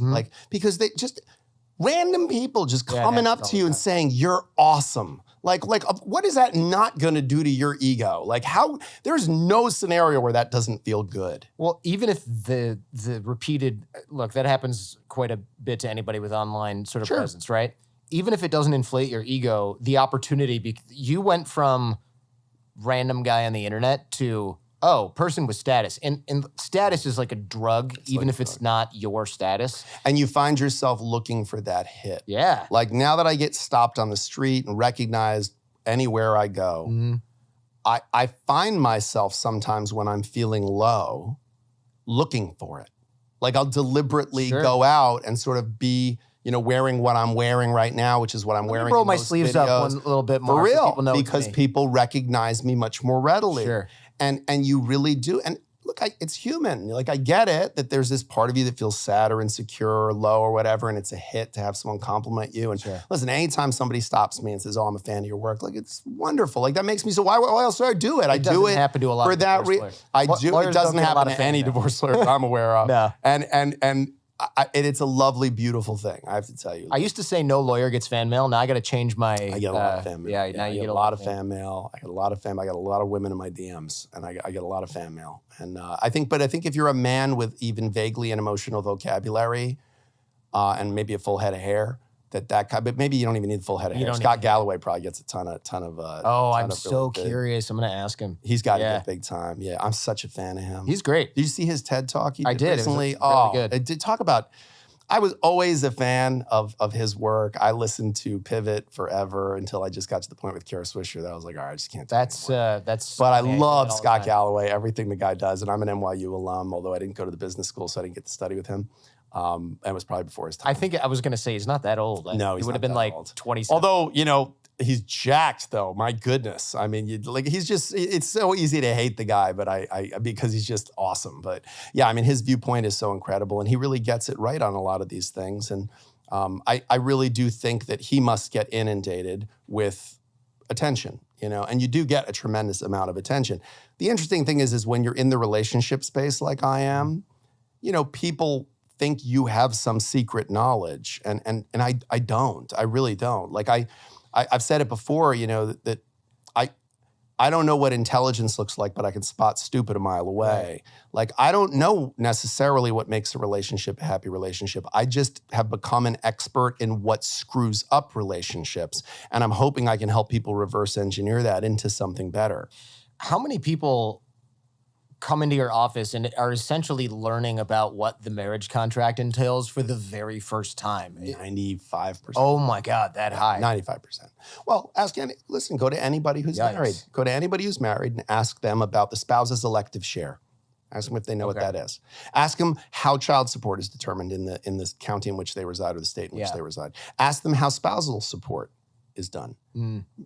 Overwhelming majority of people have absolutely no idea. That's what I mean, is that people learn, like, if you genuinely wanted to improve the state of marriage or people's relationship to it, you would probably create some barriers to entry. Like, to learn how to drive, you've got to take a written test that you know how the rules of the road work. Then you have to get a learner's permit. Then you have a period of time that's unwaivable that you have to learn how to drive. Then you have to take an exam that shows you know how to do this thing, and then you're allowed to get a driver's license. Marriage, you can meet a stripper in Vegas, and Elvis will marry you for $50 20 minutes later. I was the best man at an Elvis wedding, and I have to say, they're divorced now, surprisingly. So you see the shock on my face. It wasn't even a spur-of-the-moment decision, but it's still an Elvis wedding. It was, anyway, well, I digress. The reality is that I think most people who get married never educate themselves. I think in a perfect world, every person, as part of getting a marriage license, would have to spend an hour with a divorce lawyer. Make them take when's the last time you renewed your driver's license? That test is harder than I remember. You change states. My dad was like, I don't think I can pass this test, because he took the online version, and I was like, hey, that might be an indication that you should no longer be driving. So I part-time, when I first got out of graduate school, when I got my master's degree at NYU before I went to law school, I was teaching at NYU, and I was teaching at a couple other colleges part-time just to make ends meet. I got $400 of credit. So that's how abysmally bad that market was. Jeez. But it was a lot of money to me at the time. I'd been a waiter.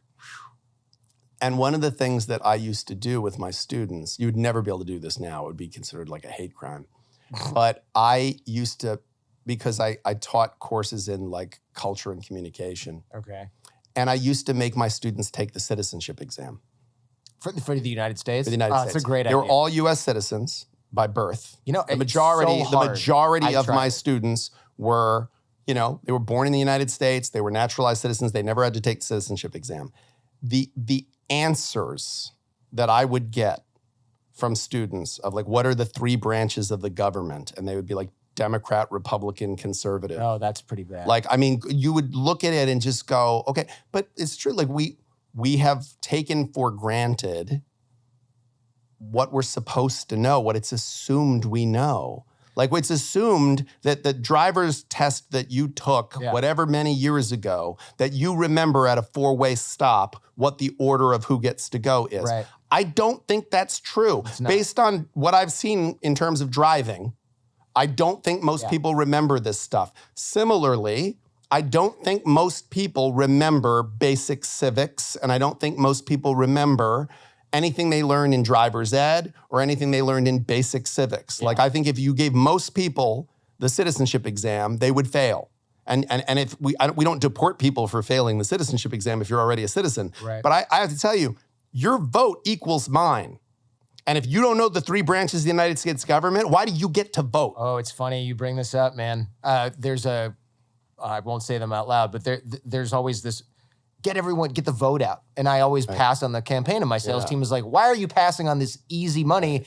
And the reason is because I don't think everybody should just go vote. In fact, I would rather that if you have no idea, and if you're one of those people who's like, oh, I like this guy's last name, it's really easy to remember. If that's how you vote, I beg you not to vote. An educated citizenry is the cornerstone of democracy. And the problem is, for all of time, people were like, I would vote for him. He seems like the kind of person you'd like to have a beer with. And people have been saying that since Alexander Hamilton's days. I mean, this is like a thing, is that, oh yeah, he seems like a good dude, And there's something to that. Like, there's something to charisma. Like, I won't say that his charm had nothing to do with me voting for Obama. Like, he was incredibly charming. He seemed like a dude you'd want to hang out with. And he seems like a guy, if you hung out with him, he would be fun to hang out with. Sure. And he and Michelle, like there's a vibe there. Like the two of them look like they're still at it, you know? Like and I gotta tell you, I love when I see married people that've been married for a while and they still look like if you walk them past a broom closet, they might just jump in there and have sex. I'm like, you know what? Sign up for that. Sign up for that coupling. This awesome. Is why you have those YouTube comments, stuff like this. It might be. I think this is. It brings out a lot of feelings in people. Yeah. I know. It brings out a lot. The people who didn't turn it off because they're like, he voted for Obama. I thought he was smart until then. Slam the door. I get slam the laptop. Yeah, I said something about Trump the other day about a prenup that one of his marriages had been challenged. The prenup he had with Ivanka, and I remember somebody wrote this thing about it. He was doing well until he started slagging Donald Trump, and I was like, guys, I'm not political. Like this was not. I wasn't making fun of him. I was making fun of. I was talking about his prenup, and I was talking about how he, like any man, did not see this blind spot in a prenup. And, I think it's very charged times. People are just it's the joy of the internet is people are just dying to pillory you for something you said. I mean, it's almost like a sport. Doing what I do for a living though, I don't really let the praise in and I don't really let the criticism in. It doesn't mean anything. I just keep doing my thing. Like doing what I do for a living, one side of the equation usually hates me. So there's a lot of people out there that just hate me, and I'm really comfortable with that. Like, it's fine. Being polarizing is not something I do as a strategy, but it's something that's a natural result of, my personality and the fact that I have a microphone in front of me at any given time. Yeah. But it's interesting about not letting the praise in and not letting you almost.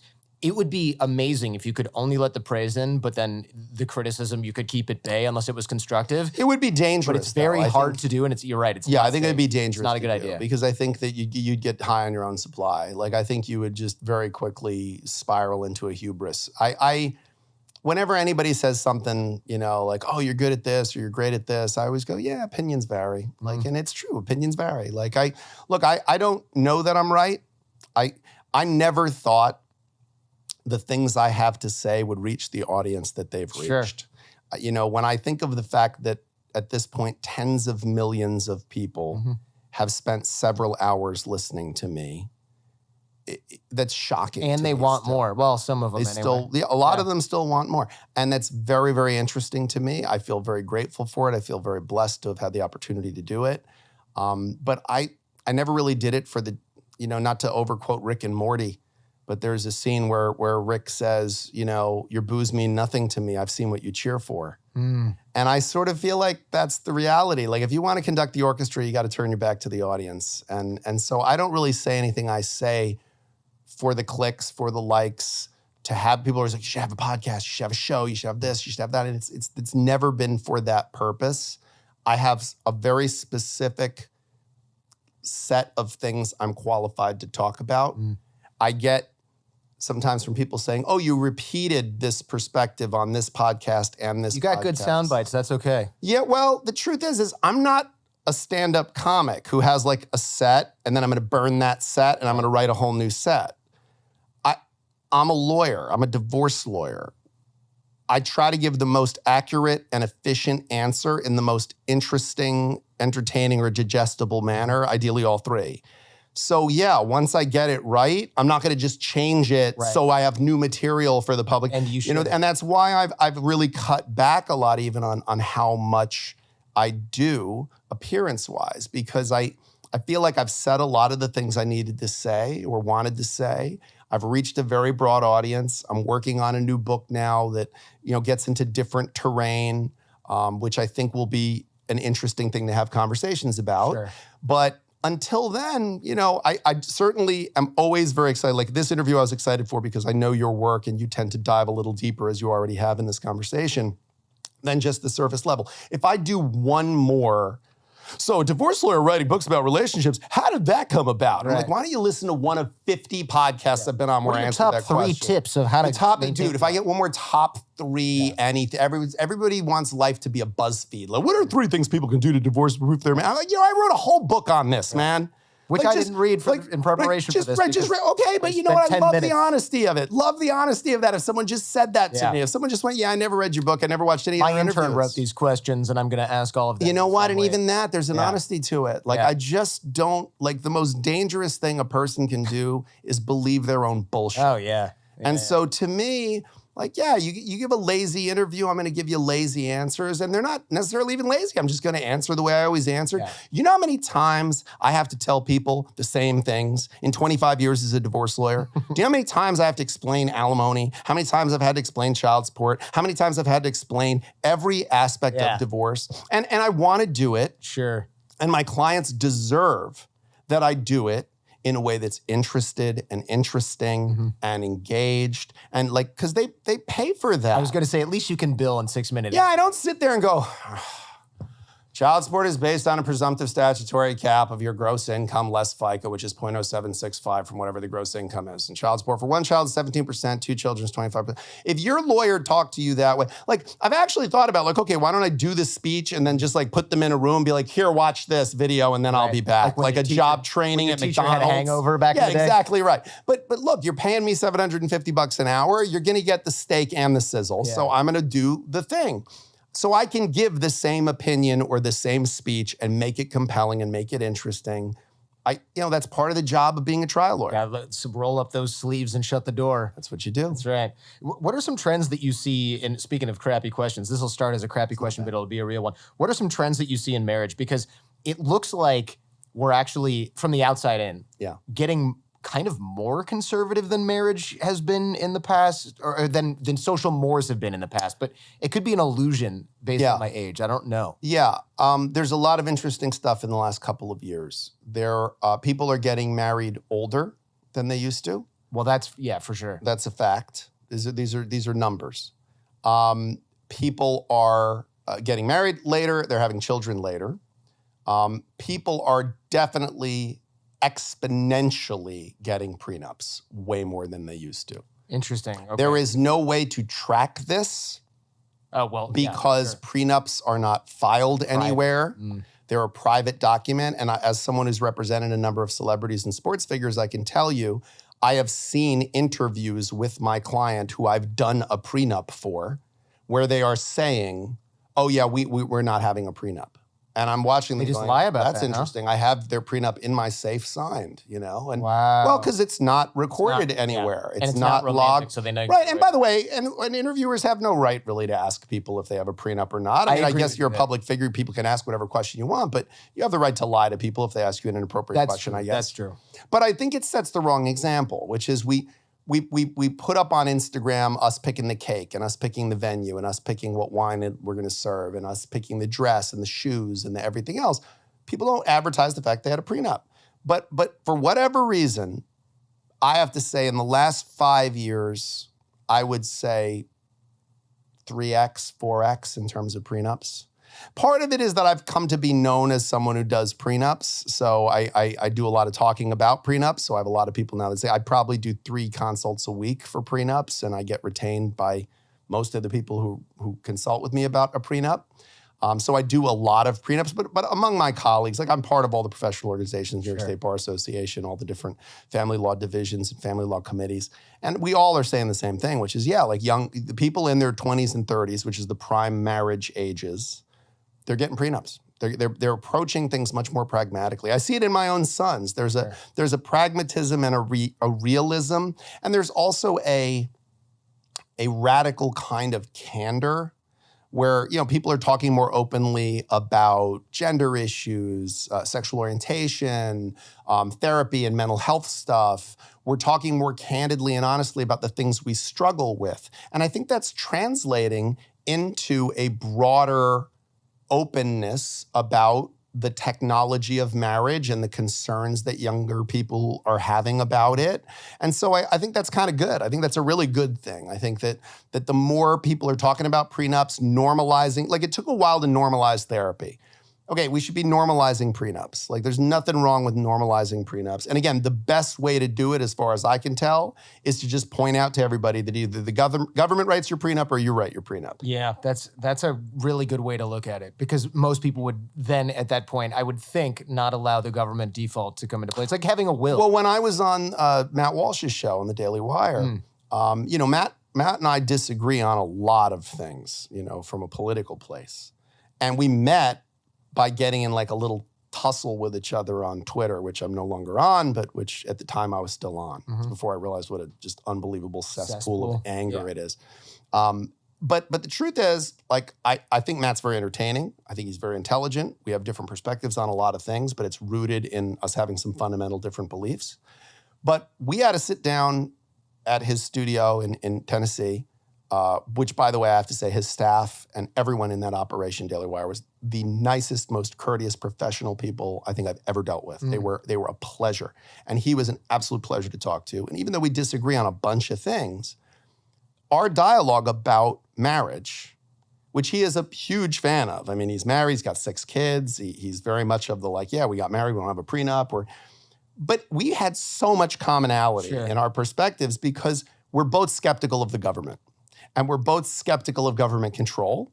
And we're both pessimistic about government's ability to manage our affairs better than the individual. Yeah. So we had a lot of common ground from this sort of libertarian vibe that we both had. Even though I'm more of a progressive liberal, he's a staunch religious conservative.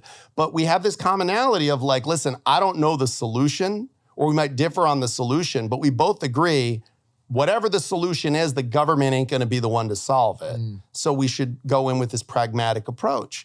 And I think this is something that on both sides of the aisle, people are saying, okay, yeah, there's something wrong with the way we do marriage, and there's something wrong with just jumping without a parachute.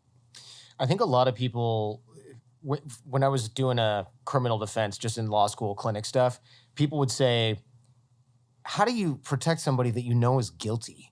And I'm sure you get some flavor for that. Like, I get a lot of that. Yeah, how do you represent a perpetrator of domestic violence? Yeah, that's an interesting thing. Because I represent so many victims of intimate partner abuse, coercive control, and domestic violence. How do you represent a perpetrator of domestic violence, intimate partner abuse, coercive control?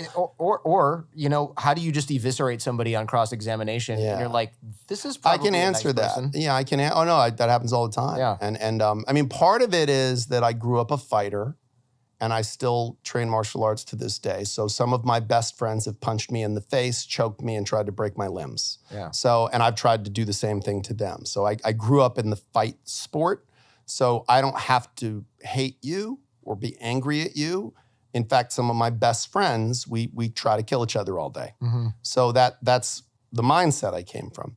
But the way I've always answered that question, and it's a truthful answer, is it's not always easy. But I represent the client and I represent the system.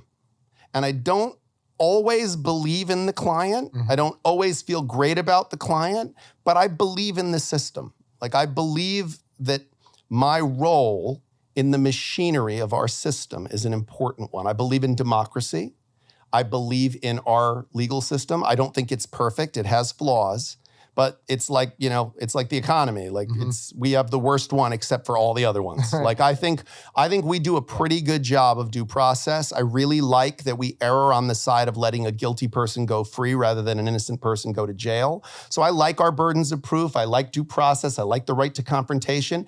And so if you believe in the system, you have to be willing to do your part in the system. And I can do that. I'm very comfortable. I have people that I like very much that my job is to take them apart piece by piece in a divorce, and I will do it without hesitation, dispassionately, with no malice in my heart. It's my job. It's got to be tough when you're getting an emotional reaction from, because if you go up against me and I'm a fellow divorce lawyer, this is just us playing chess. We could have lunch right afterwards. It doesn't really matter as long as we're not talking about the case. Yeah. Or even if we are, I suppose. But if there's a woman up there or a guy and he's crying because he knows his wife is planning to abscond with their children, and you're just dismantling this dude, there's got to be a little bit of it's personal for them. It's not personal for you. Right. How do you compartmentalize that, or do you? I've never had an issue with it because, again, I believe in the system. I understand my role in it. I believe that our emotion clouds our judgment and our ability to do what is necessary. I mean, there's a line from the first season of True Detective where he says, do you ever worry that you're a bad man? And he says, the world needs bad men. We keep the other bad men from the door. And that's how I view it. I view it like, I'm a weapon, and that's what I chose to do, and that's what I'm really good at. I don't know why that is. I don't know why I was built that way, but that's how I'm built. I think I might be built different than a lot of people, but I can do that. I can dispassionately dismantle in that way. And I think the world needs that. There's a line from Rhesus Sardonicus I always really liked, to the point where I memorized it. He said, I have resigned myself to temporary complicity with evil in order to accomplish certain strategic objectives for people whose suffering is greater than my need to maintain moral purity. That's quite a feat of memory. And that's how I view it. I think that my need to maintain moral purity is subservient to the ability I have to relieve suffering. I have more clients that are victims of domestic violence than perpetrators, thankfully. I have more clients that need someone like me. Most often, a good-hearted, nice person finds themselves up against someone who's their opposite. So their opposite is a narcissistic abuser. And you need someone who can dispassionately go in and take that person on. Cormac McCarthy said there are two things that'll make a man confess his sins: God and pain. And not everyone believes in God, but everyone believes in pain.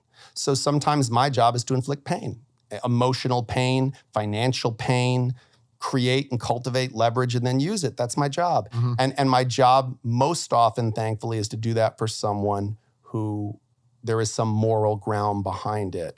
But have I in my career had occasion where I've been weaponized against what probably was a really good person? Yes. Is that hard to do? It's not hard to do. Is it hard emotionally to process it? Yeah, it is. But the truth has a way of coming out. Sometimes despite my best efforts. Like I lose sometimes. Sure. I lose because our system gets the truth out there. Like people have to answer for things. I like the court system. I don't like the fact that people in the world right now, we live in a post-truth era, and everybody gets up and can say whatever they want about, this is what this does and this is what that does, and there's no way to fact check anything, and nothing's tethered to objective reality. So I like court because you got to shut up. Everybody's got to shut up and answer. You have to answer. I like the right to confrontation. I love cross-examination because my attitude is, no, you said it. You said it. I always keep my children's best interests at heart. Okay, I'm going to show you 15 examples of places you didn't do that, and you're going to have to answer for it. And to me, I like that. I think that's fair. I think I want to live in a world where that's how things are done. I love that. I'm wondering if you ever won a case you just thought, I shouldn't have won that. Yeah. There's a chapter in the book actually about that, and where I talk about representing he was actually a pimp. That's what he did for a living. He was a pimp. And he was a perpetrator of domestic violence, and I won because my adversary in court was a very inexperienced lawyer, and it was a perfect storm. And the judge was in a very bad mood. Oof. And the judge, this lawyer who was a brand new lawyer at the time, who has since actually, I've followed their career and had cases with them, who's since become one of the best lawyers I know, but was a real neophyte, might have even been their first trial. And they couldn't get a photograph into evidence. They couldn't lay the proper foundation. And the judge, who should have stepped in and been helpful, was just in a mood and was not letting the photograph. It was just like, yep, you can't lay the foundation, I'm not letting it in. And I was doing my job. I was objecting and doing the things I was supposed to do. And I remember just being in there going, this is not good. This is not right. The wrong thing's gonna happen. And we walked out of court, we won, and the guy smacked me on the back and he said, I'll never forget it, he said, one good lawyer is better than 20 stick-up men. Yeah. And I remember I went home that night and I just felt That's a very long, bad. hot shower. Here's what I'll tell you, and I've said this before, I'm not giving anything away. when I recorded the audiobook, my publisher, Henry Holt Macmillan, they said, well, we want you to read your own audiobook. So it's like 8.5 hours of my voice. So they put you in a booth and you have to read your entire book out loud and you do it in pieces. And when I got to that chapter, I had to stop a couple of times because I got choked up. Because I talk about in the chapter when it was like, no, like you're supposed to stop me. Like, you're supposed to stop me. Like, what are you doing? Like, I'm winning. I shouldn't be winning. Like, the truth is not going to come out here. Yeah. You know, and that was very hard for me because I believe in the system and it's supposed to work. And sometimes it doesn't because of humans that are in it. And so that was hard. But I did my job. I know I did the right thing because I believe in the system. And I think if I threw the game, then it starts to ask questions of, well, when do you throw the game? When do you have the right to throw the game? Right. And I don't think that's the way to do it. Well, everybody, what do they tell us in law school? Everybody deserves a zealous advocacy. Advocacy. Yeah, everyone has the right to zealous advocacy within the bounds of law. What if you know that there's smoking gun? I keep going back to iMessage. What if you know that, like, all right, they got photos of you with her. With the paramour. There's 8,000 texts and photos in that thread of you guys on vacation planning to go away. Like, do you have to go full Eminem's strategy where you're like 8 Mile strategy? Yeah, 8 Mile strategy. We call it the 8 Mile. You call it, okay. Yeah, we call it the 8 Mile strategy. Yeah, you do the 8 Mile strategy. I mean, that's our favorite thing is the 8 Mile strategy. You bring it out as part of your narrative first. So I tell them all the things that the guy's about to say about me, and then I hand the mic to the other side. You know, so I do that last rap battle of 8 Mile, where you just lay out all the worst things about your case and you just own them. And you present the counter narrative to them before the other side can do it. And you watch the opposing counsel crossing out pages and pages. I was just gonna say, isn't that a good feeling when you see opposing counsel go? Yeah. They sigh and you're watching them just cross out pages of cross-examination. They flip the legal pad over again and again. It really is. I'm telling you, it's the last scene in 8 Mile. Because I remember the first time I saw that movie, I saw it in the theaters. And I remember watching that rap battle and being like, oh my God, how are they going to end this thing? Because you know he's got to win, but how's he going to win? And just the feeling of like, here, tell these people something they don't know about me, and handing them the mic. And you just go, that is the most brilliant thing in the world.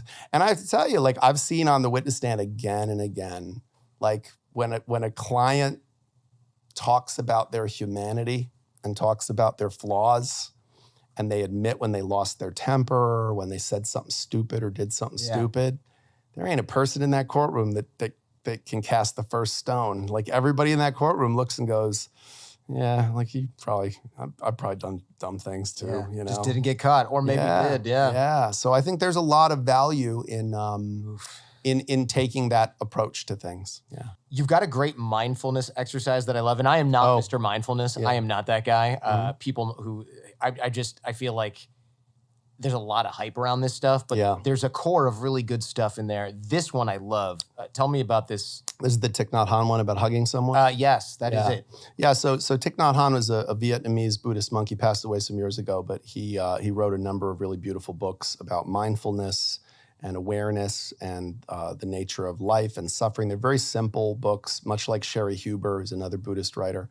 And this is actually my next book is about exactly this concept. But essentially what Thich Nhat Hanh encouraged people to do is when you are hugging someone who is in your life, who you love, whether it's your spouse or your child or your dog or cat or your cousin or your friend who you haven't seen, you should close your eyes and hug them and think about the fact that they're there and you're hugging them.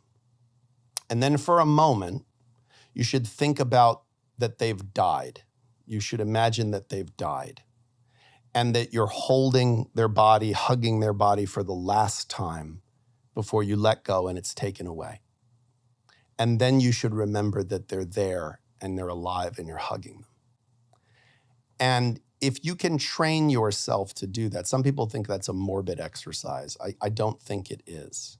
I think we are most keenly aware of the beauty of life when we're in the presence of death, when we realize that love and life are not permanently gifted, but are loaned to us. And so I'm a big proponent of that mindfulness exercise. I'm a big proponent of being mindful of endings, because when you are mindful of endings, you are very much aware of the impermanence of things, how everything is leading to some inevitable conclusion. All marriages end. Your marriage will end. I promise. Your marriage will end. It will end in death or it will end in divorce, but it will end. I hope it ends in death. Yeah. Doesn't that sound weird to say out loud? But I hope it does. I hope I go first. I hope it ends in, no, I hope you both go simultaneously Sure. and in painless way. That's right, holding hands. Exactly right. But the truth is, when we remind ourselves that all marriages end, that everything ends, we're much more conscious of the value and beauty of the thing that's in front of us. And so I am as a divorce lawyer, I have made my day-to-day living in endings. Mm-hmm. And before that, I was a hospice volunteer for many years. And so I spent a lot of time in the presence of death. And I can tell you, when you spend time in the presence of death, you walk out of a hospice visit just so grateful that you're alive, you're not dying, mm-hmm. that's not your father or mother or brother or you on that bed. And you're not worried about what your stock market's doing, you're not worried about some minor, somebody cut you off in traffic. Like the volume is turned so far down on that stuff. And I think it's the same thing. As a divorce lawyer, all I do is watch things end. And it makes me not a pessimist. Like, it makes me not think, oh, well, it's all doomed. It makes me so grateful that there's love and that people somehow manage to keep it together and want it so badly. And I think that bringing into your vocabulary a mindfulness about endings can make your life much, much better and stronger.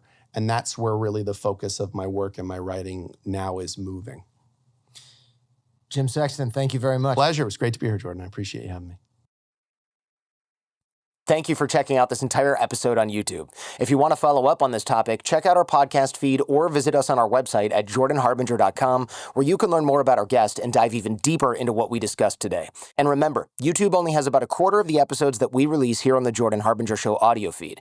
Any podcast app should have us. Check out the links in the description where you'll find access to all of our shows that don't appear on YouTube, such as Skeptical Sunday, where we debunk topics like crystal healing, GMOs, conspiracy theories, homeopathy, tipping, and even lawns to find out if they're backed by science and or logic. Also, our Feedback Friday episodes where we help people escape from cults, get raises at work, and take all manner of questions from you, the audience, and some of that stuff is dicey. Every episode of The Jordan Harbinger Show has something useful that you can take away and apply in your own life and help you navigate what I know can often seem like the overwhelming and paralyzing challenges of modern life. Thank you for watching, and remember to like, comment, and subscribe.